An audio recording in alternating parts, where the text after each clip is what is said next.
Good evening, I'm Jasmine po. Welcome to my channel. Okay po. Ikikwento ko lang kung paano nag-start yung bukol ko. Last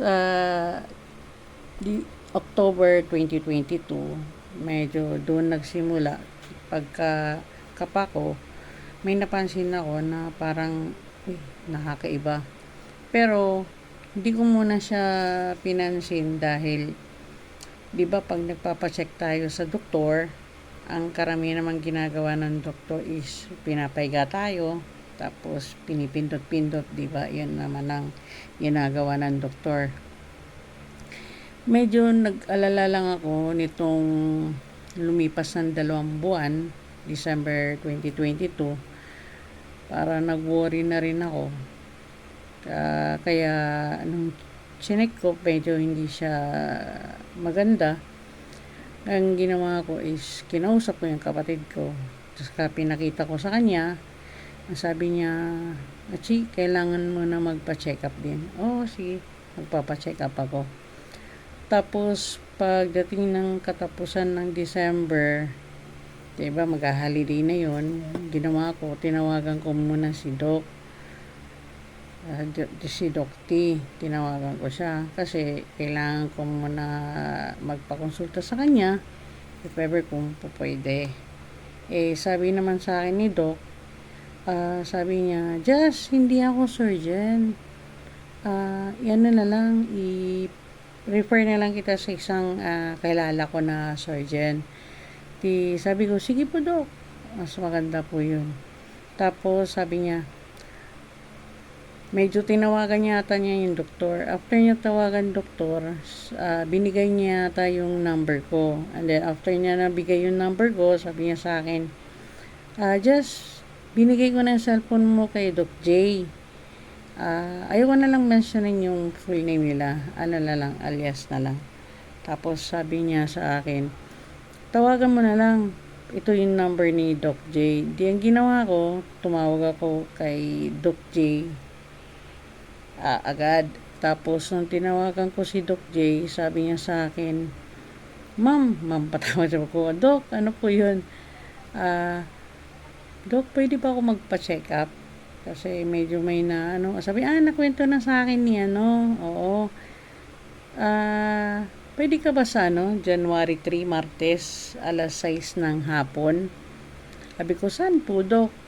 Sa clinic daw niya dito sa may taas ng Santa Rosa, sa may Adventist. Sabi ko, sige Doc, check ko na lang po pag sabi niya, if ever 6 o'clock ng gabi. Sabi ko, sige din. Yung ginawa ko, sinabi ko agad sa kapatid ko, tumawag ako sa kanya. Sabi ko, Jing, mayroon na akong schedule kay Doc J sa January 3, alas 6, dyan sa may Adventist. Tapos sabi niya, sige, sama kami. Sige, sama. Tumawag ko Doc naman. Pumasok muna ako sa office. Then, pagpasok ko sa office, January 2, nagpaalam na ako sa boss ko. Sabi ko, boss, sa January 3, mag-undertime ako dahil magpapa-check up ako. Sabi niya, what happened? Sabi ko, Doc, kailangan ko magpa-check dito sa breast ko. Medyo nag-aalala na ako. Sabi ni boss ko, yeah, sure, no problem. Okay na. Then, after, January 3, pagdating ng hapon, alas 3, nagpaalam na ako. Out na ako. Malis na ako. Then, habang nasa biyahe ko, tumawag ako sa phone. Sabi ko sa kapatid ko, Jing, nasaan na kayo? Sabi niya, sa Santa Rosa exit sila sa may Coke. Sabi ko, sige. Parating na ako. Then, pagdating ko dun sa may Coke, nandun na sila ng pamangkin ko. Sumakay na sila. After nila sumakay, then, kumain muna kami sa McDo. After namin kumain sa McDo, dumiretso na kami sa Adventist. Then, antay lang kami ng saglit. Then, maya-maya, dumating na si Doc G. Nakita ko na siya. Tapos sabi niya sa akin, pasok ka. Pasok na ako dun sa room. Chinek na niya ako. Talagang inano niya, chinek talaga niya to. Sabi niya, medyo hindi niya nagustuhan, parang hindi niya yung nakita niya. Sabi ko, sige Dok, anong gagawin? Sabi niya, kailangan natin magmammogram. Sabi ko, Dok, sabi nila yung mammogram masakit daw. Hindi naman, sabi niya, kahit siya daw na doktor, nagpapamammogram naman siya every 2 years. Sabi ko, sige Dok. Yan, binigyan niya ako reseta. After ng reseta, sabi niya sa akin, sige, pagkatapos ng resulta mo, message mo ako sa Viber. Sige po Dok, di umuwi. Paglabas ko sa room, punta ako sa cashier, nagbayad ako 800 pesos ang consultant fee. Then, ginawa ko, sumakay na kami. Then, hinatid ko sila sa Kabuyaw, yung kapatid ko sa kapamangking ko. Tapos, bumalik na ako sa sa office. Sa office kasi, doon, staying kami. Mayroon kaming dormitory. Bumalik ako.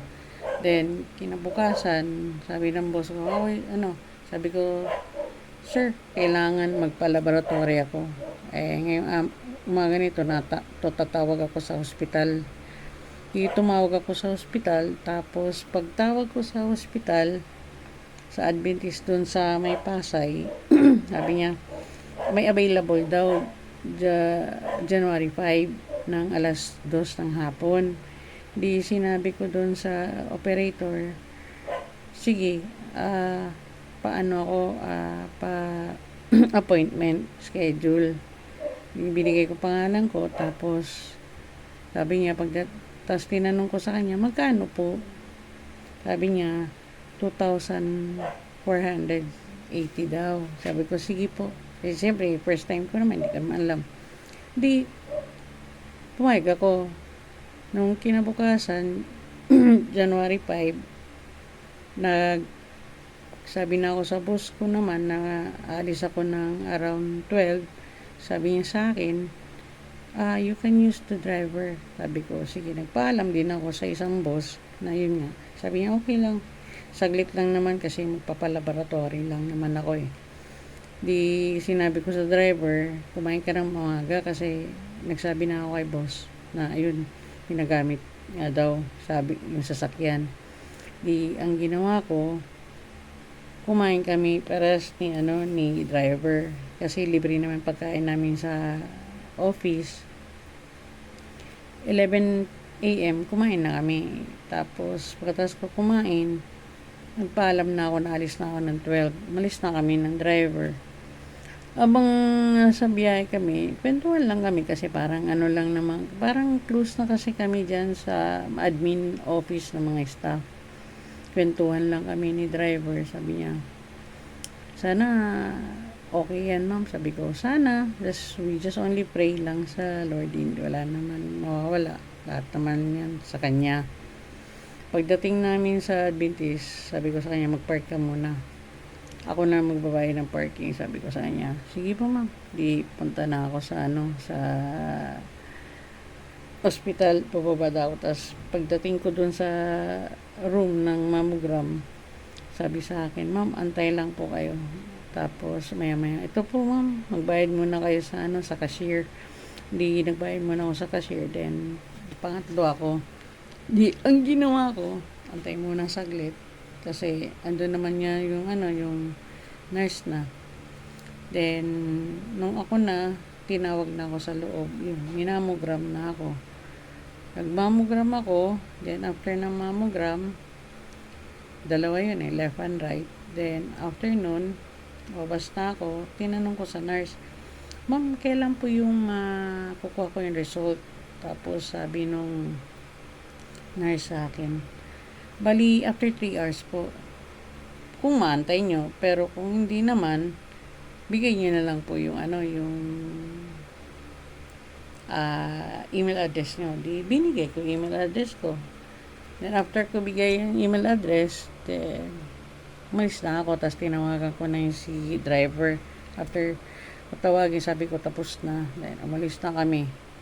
Then bumalik na kami sa office kasi hindi naman matraffic siya. Nung oras na yun, after na makabalik, sabi ng boss ko, pagdating ko sa office, how's your laboratory? Sabi ko, the result not yet, release. Sabi ko, after 3 hours. Sabi, okay. Sabi niya, di, yun, continue pa rin sa trabaho. Then, pag out ko ng 6, nag-dinner muna ako. After ko mag-dinner, umakit na ako sa dorm. Nagpahinga. Tapos, mga 7 o'clock ng gabi, nag-check ako sa email ko. Buti nandun na yung result. Nasa inbox na. At chinek ko. After check ko, medyo wala naman ako nakita. Pinicturean ko, tapos sinend ko kay Doc J yung yung result. Pag send ko sa Viber yung result, sabi agad, nag-reply agad si Doc J. Sabi niya, ay, thank you, good news. Buko lang siya. Sabi ko, talaga, Doc? Oo. Pero, kailangan pa rin natin ultrasound. Sabi ko, mag-ultrasound? Oo, ultrasound. Sige. Ito, wait mo. Bigyan kita ng bigyan daw niya ako ng referral para sa ultrasound. Kasi binigyan niya, tapos sinend niya. Sige, Doc, gagawin ko na lang. Check ko na lang sa hospital kung available. Sige po. Then, yun. Tulog na ako. Medyo yung aliwalas pa yung pag-iisip ko. Kinabukasan, nag-breakfast muna ako. After ko mag-breakfast, tinawagan ko yung hospital. Nung tinawagan ko hospital, on that day rin, sabi niya, hapon daw, mayroon ultrasound. Tapos, hapon siya, alas 3. Di pagpasok ni boss, sabi ko, sir, mamayang hapon, magpapa-breast ultrasound. Sabi niya, ano oras? Sabi ko, alas 3 kasi ng hapon. Pero alis ako dito, mga 1 p.m. Sabi niya, sige. Tama, nandun, may kasama naman ako sa office, wala problema. Pinayagan ako. Tapos, yun pa rin, pinahirap pa rin yung driver. Punta ulit kami sa hospital. Then, pagdating sa hospital, ganun din nangyari. Pinabayad muna ako sa cashier. Then, after ko magbayad, 2,200 plus yun 260 yata binayaran ko. And after dun, umupo muna ako doon. Maya-maya, tinawag na ako ng nurse. Sabi niya, ma'am, sunod na po kayo. Then, habang pinahubad na niya ako sa taas, pati damit. Then, ultrasound. First time kasi. Habang nag-ultrasound, parang yamot yata yung doktor na yun. Sabi niya, hindi maganda yung sinabi niya. Nag-judge agad siya habang nag-ultrasound. Nagmamadali kasi, hindi ko kasi maintindihan bakit nagmamadali siya. After niya mag-breast ultrasound, medyo parang na-depress ako ng konti dahil hindi nga maganda yung sinabi. Paglabas ko, labas ko, nandun na yung result. Nakita ko yung result, medyo hindi maganda. Sabi ko, parang hindi maganda. Tinawagan ko driver. Tara, uwi na tayo. Abang nasa kami, sa sasakyan, medyo napaluha ako. Sabi niya, ano nangyayari sa'yo? Hindi ko nagustuhan. Wala sinabi, sabi niya, hindi pala, parang iba yata ugali ng doktor. Sabi ko, ayaw mo na. Bahala lang si Lord sa kanya. Ganoon na sinabi ko.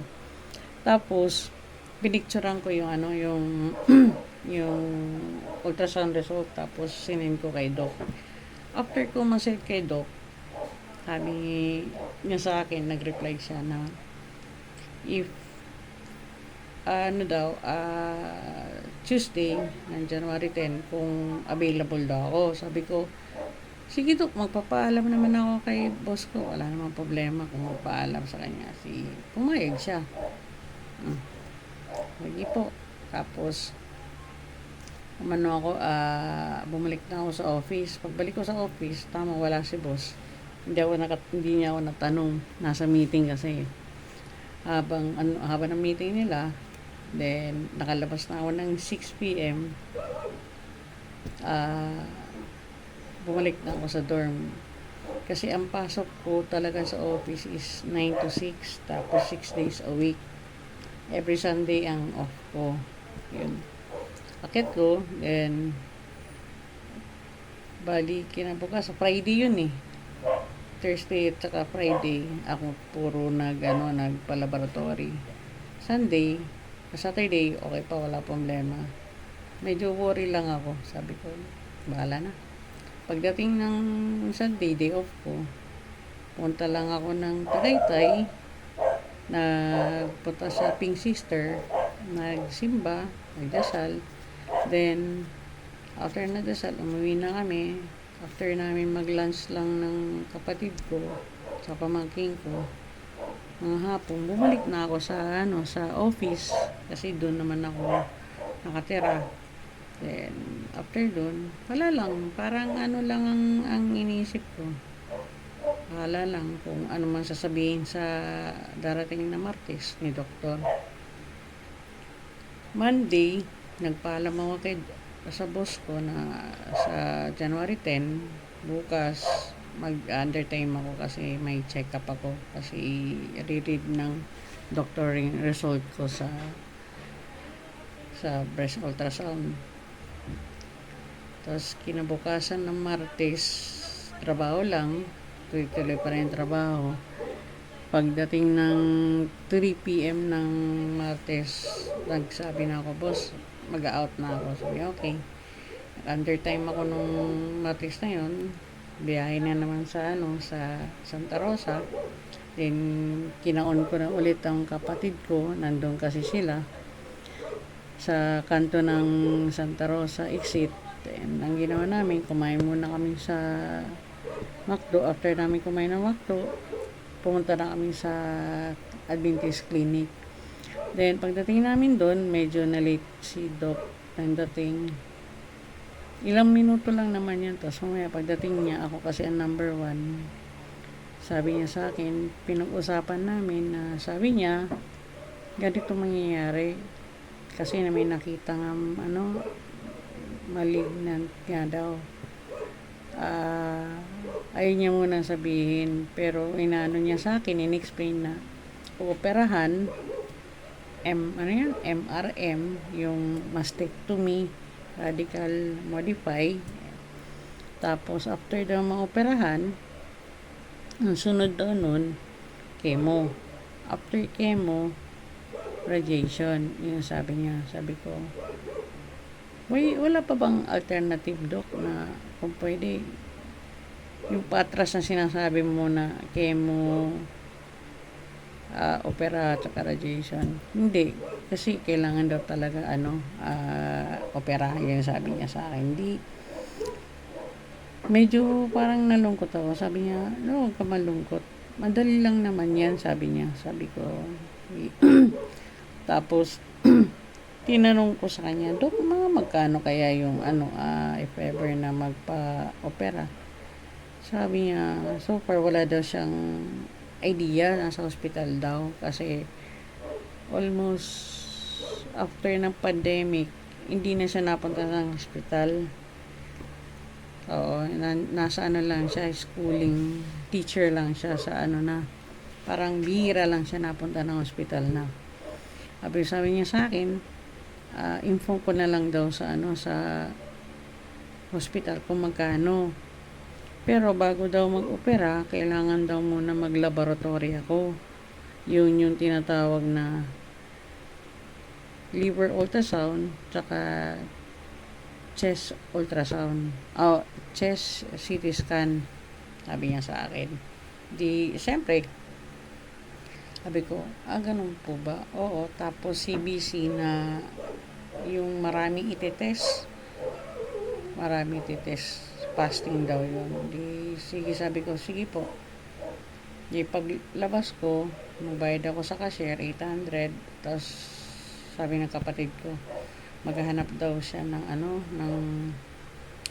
if ever makatulong nga daw. Sabi ko, sige. Tapos, okay kami. Hinatid ko ulit sila pauwi sa Kabuyaw. Then, afternoon, sabi niya sa akin, sige, sige, tatawagan na lang kita if ever punta raw sa munisipyo, if ever makakuha nga daw ng tulong. Yan, sabi niya sa akin.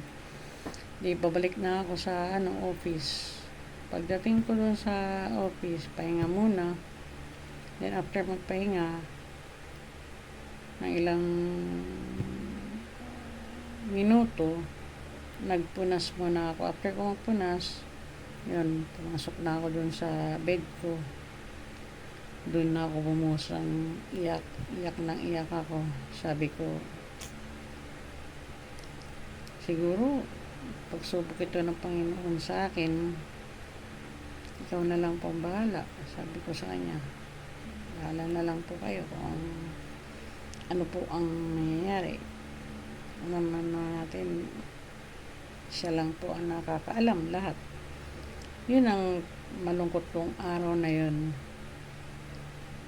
Tapos ginawa ko, nagdasal ako. After ko mag-rosary, nakatulog ako nung araw na yun. And kinabukasan, sabi, dami nagtanong sa akin sa office mate ko, ma'am, anong nangyari? Tapos, yung mga katrabaho ko, yung lang, sila, yung mga translator, sabi ko, ganito, nagpa-check ako, pero, ito try pa rin natin, kasi sabi naman ng doktor, chemo daw, operation daw, yun ang sabi. Tapos, maya-maya dumating si boss, sabi niya sa akin, ano daw nangyari? Sabi ko, sir, maybe I need operation. When? I don't know. Sabi ko, hindi ko pa alam kung kailan operation. Sabi ko sa kanya. Pero, after yata ng laboratory ko pa ng CT scan, tsaka yung liver ultrasound. Sabi niya, okay. Tapos, after ng opera, sabi niya, pag natanggal, sabi ko, magkikemo daw, yun ang sabi. Sige, balitaan mo na lang kami kung ano ang magiging progreso ba ng mo, pag check up mo. Di, pag tawag ng kapatid ko, sabi niya sa akin, mayroon daw, tinuruan daw siya na kukuha nga raw ng GL, guarantee letter. Pero yung guarantee letter na yun, may bibigay yung munisipyo, tapos babawasan doon yung bill doon sa hospital. Kaya, nung pumunta siya sa Global, nag-check siya, yung CT scan yata yun, nasa 6.5, tapos yung liver ultrasound, 700, tapos yung CBC yun ang mahal, 3.7. Mahal, sabi ko siya, sige. Sige, kumuha siya ng requirements sa hospital na yun. Then, pumunta siya sa munisipyo. Na-approve, binigyan siya ng 2.5. Kaya, sabi niya, may 2.5 daw na i-deduct doon sa kung magkano man mag-bill namin. Naka-schedule ako January 14. Sabado. Hindi pumunta ako. Paalam ako, nag-change off. Pagdating nung January 14, umaga kami na, andun na ako 7. Ayun, pinaano na ako, kinuhaan ako ng dugo. After ako kuha ng dugo, then mamaya-maya, pumunta na ako sa sa cashier, nagbayad. Ang binayaran ko dapat nasa 10,000 plus, pero binayaran ko na lang minus dun sa 2.5, nasa 8,000 plus na lang. Then sumunod sa proseso after ng blood test sa chest breast, chest CT scan. After ng chest CT scan, medyo naglat ang mga 1 oras, tapos liver ultrasound na siya. After ng liver ultrasound, then mga 1:00 pa lang, sabi ko, tara, punta tayo sa Padipio, punta tayo. punta kami. Habang nasa biyahe kami, buhos ang ulan. Malakas ang ulan. Pagdating namin doon sa may Padre Pio na, papasok na ng Padre Pio, medyo ambon-ambon na lang siya. Pero nung nakapark na kami, tumila. Nakasimba. After ng simba namin, nag-pray. After namin mag-pray, mga siguro 1 oras lang kami doon. Pagbalik namin, sakay na kami. Paalis na kami ng Padre Pio. Pag alis namin ng Padre Pio, ito na naman, umulan na naman. Ulan. Sige lang, biyahe lang kami. Sabi ko, siguro pinagsimba lang talaga tayo ni Papa God. Yung sa ni Padre Pio. Pag dating ng ng Calamba, medyo nawala ng ulan, tumila na. And pag uwi sa bahay, umuwi muna ako dito tulong muna ako sa Kabuyaw, sa bahay. Then kinabukasan, maaga lang umalis, pabalik sa office. Bali, gumawa na lang ako ng authorization letter na yung kapatid ko na lang kukuha ng ng mga result kinabukasan kasi ipapasok pa ako. Then bumalik na ako sa office, doon ako sa dorm. Then nasa office na ako, karamihan ng tanong sa akin, kumusta? Sabi ko, okay lang, wala naman pa ang siguro, sabi ng doktor sa akin, operahan daw ako. Sabi ko, okay lang sa akin naman pag inoperahan naman ko. Yun talaga suggestion ng doktor, no? Kasi sa office, as admin translator, malapit ako sa mga staff namin, especially sa mga housekeeping, translator, sa mga driver.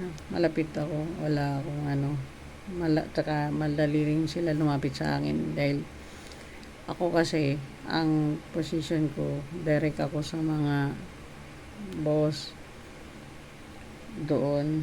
Tapos if ever kung may problema yung mga client namin, ako kasi nagtatranslate dun sa mga Pilipino na hindi sila na makapag-communicate. Yun ang trabaho ko doon. Yun lang naman ang nagiging work ko as translator. Kasi karamihan ng Chinese, hindi gaano sila maano sa English. Medyo hirap din sila makipag-communicate sa Pilipino.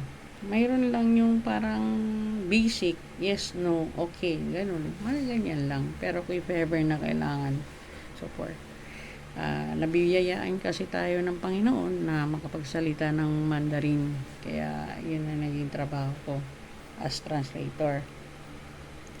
Then, nung nakuha na nung kapatid ko yung result, sinabi niya, sige, nakuha ko na yung result. Sabi ko, sige, picturean mo, tapos send mo sa akin. After ma-send niya yung result, ngayon, pinasa ko kay Doc J. After pinasa ko kay Doc J, nabasa niya. Ang result doon sa chest CT scan, andun lang yung mass ko doon sa breast. Tapos sa liver ko, normal. Then, doon sa CBC, medyo mataas yung sugar daw, ng point lang 0.6 lang. Sabi niya, bawas-bawas po ako kanin daw yun, sabi ko, sige po Dok. Yun, pero so far naman normal lahat dun sa sa blood test. Then sabi niya sa akin, siguro pag-usapan na natin kung kailan yung operation mo kasi okay naman, wala naman magiging problema. Sabi ko, okay po Dok, walang problema. Kailan po tayo kikita? Tapos sabi niya, siguro ngayon this coming Sunday. Kasi 14, di 22 ang inaano niya. Sabi ko, sige, wala namang problema po. Sunday. Sabi ko, sige, kasi day off ko naman yun. Tapos, Kasi pag-uusapan na namin yung operasyon. Ngayon, binanggit ko sa boss ko. Sabi ko, sir, I think mag-usap na kami ng doktor kung kailan na mag-schedule yung operasyon ko. Sabi niya, okay. Pero sabi niya, after na lang ng Chinese New Year. Sabi niya, bago ka magpa-opera. Basta, maganda daw yun after Chinese New Year. Ako, sige, dok. Sige, sige, sir, sabi ko. Di, yun na. Pagdating ng Martes, nagkasakit yung anak ni Doc. Sabi niya, Ma'am tawag lagi ni Doc. Hindi tayo matutuloy. Bakit po? Sorry nagkasakit kasi yung daughter niya. Sabi ko, paano po yun, Doc? Ganito. Nag-usap kasi kami ng isang doktor na magiging kasama niya sa operasyon ko. Nag-usap na sila sa case ko daw. Sabi ko, sino po yun? Yung pinaka-senior daw niya. Sabi ko, sige, Doc, wala namang problema yun. Napag-usapan na namin yun. Sabi niya na yung kaso mo, na if ever kaming dalawa nga daw ang mag-opera sa akin. Sabi ko, oo nga, sige. Tapos, sabi ko, Dok, paano po yun? Sabi niya, kung dalawa kayo, di dalawa pala kayong babayaran ko, doktor. Sabi niya, huwag ka mag-alala. Sa akin, hindi na kita sisingilin. Yung isang doktor na lang ang babayaran mo na na doctor's fee. Sabi ko, sige po, salamat po, Dok, kung ganun. Kasi alam ko, worry ka sa pag-payment. Okay po. Ngayon, tapos na kami usapan, nag-message siya sa akin nung nag-message siya sa akin ng Thursday, Martes, tas Thursday, nag-message siya sa akin. Sabi niya, Ma'am, ganito, sabi pala ni doktor na kasama niya mag-opera sa akin, kailangan mo mag-biopsy.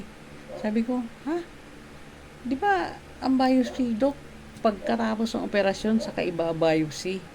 Yun naman talaga ang alam. Dahil sabi ko sa kanya, ako kasi naoperan ako ng gallbladder. Ang ginawa sa akin, opera muna bago i-biopsy yung abdo ko. Sabi niya, hindi ma'am, ganito yun. I-biopsy muna natin bago opera. Sabi ko, anong gagawin sa biopsy? Basta kukunan siya ng laman doon sa bukol mo. Hindi naman masakit, sabi niya, hindi masakit. Sabi ko, sige, Dok. Kailan po? Bukas, Biyernes. Biyernes? Ano oras? Punta ka ng 1:00 sa ospital. Andun ba siya? Oo, nandun siya. Di sabi ko, sige po. Magpapaalam na lang po ako, sabi ko. Di Thursday, nagsabi ko, boss, lapit agad ako, boss. Bukas, may biopsy daw ako sa ospital. Kailangan daw ako magpa-laboratory daw. Isisigurado pa daw yung pinaka dito sa breast. Sabi niya, kailan? Sabi ng boss ko. Sabi ko sa kanya, bukas, boss. Sige. Di, pagdating ng 12, umalis na ako sa office on Friday. Then, pumunta ako hindi na ako gumamit ng driver. Punta na ako sa Adventist. Pagdating ko doon, pang-apat ako. Tinawag na yata ako, mga 2:00 na. Tapos, nung ako nang chinek up, sabi niya rumagubad daw ako. Bad. Inangat ko. Chinek niya. Sabi niya sa akin, Dok, sabi ni Doc J, sinabi na daw sa'yo na magbabiopsy ako ngayon. Sabi niya, hindi kayo babiopsy ngayon. Sabi ko, ang sabi ni Doc J, magbabiopsy. Hindi, i-schedule kita.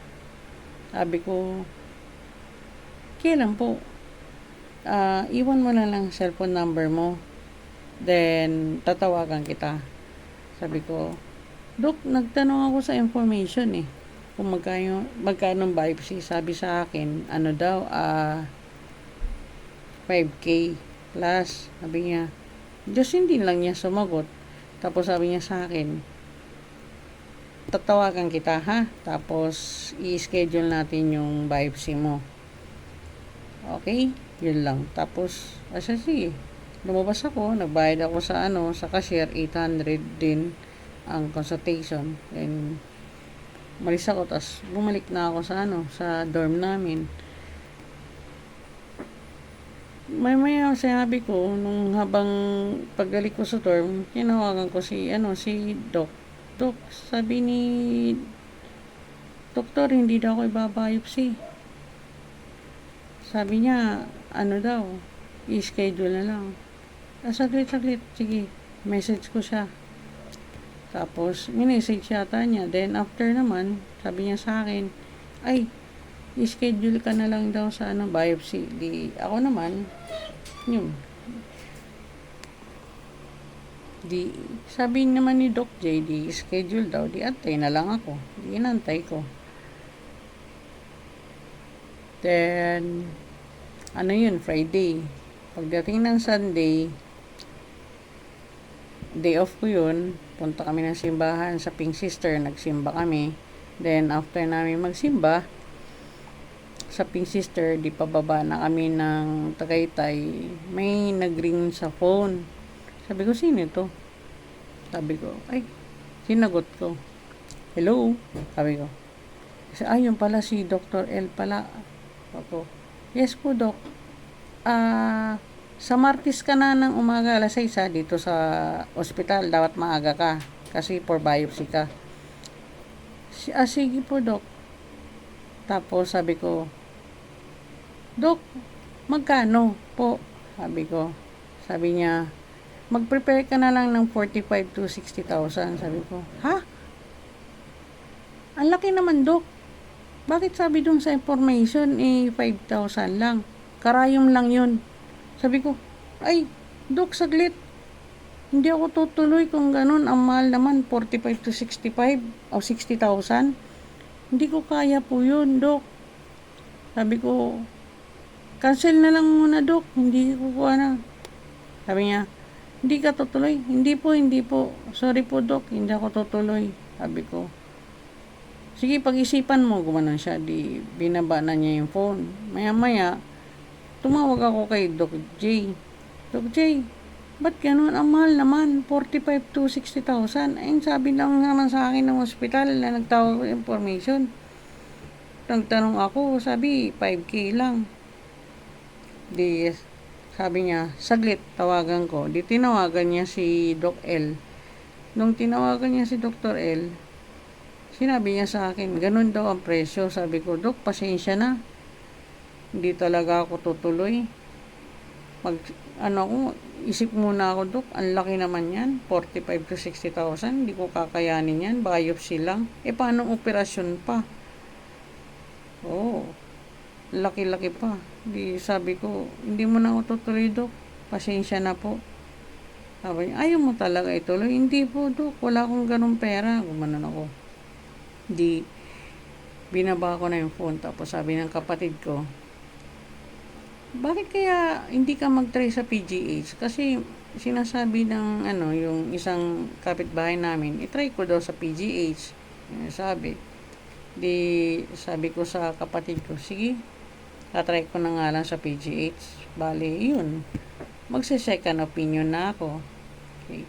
Sa susunod na lang po, sundan po ninyo kung ano nangyari sa second opinion ko. Salamat! Sana mag-subscribe po kayo sa channel ko. Thank you and good night.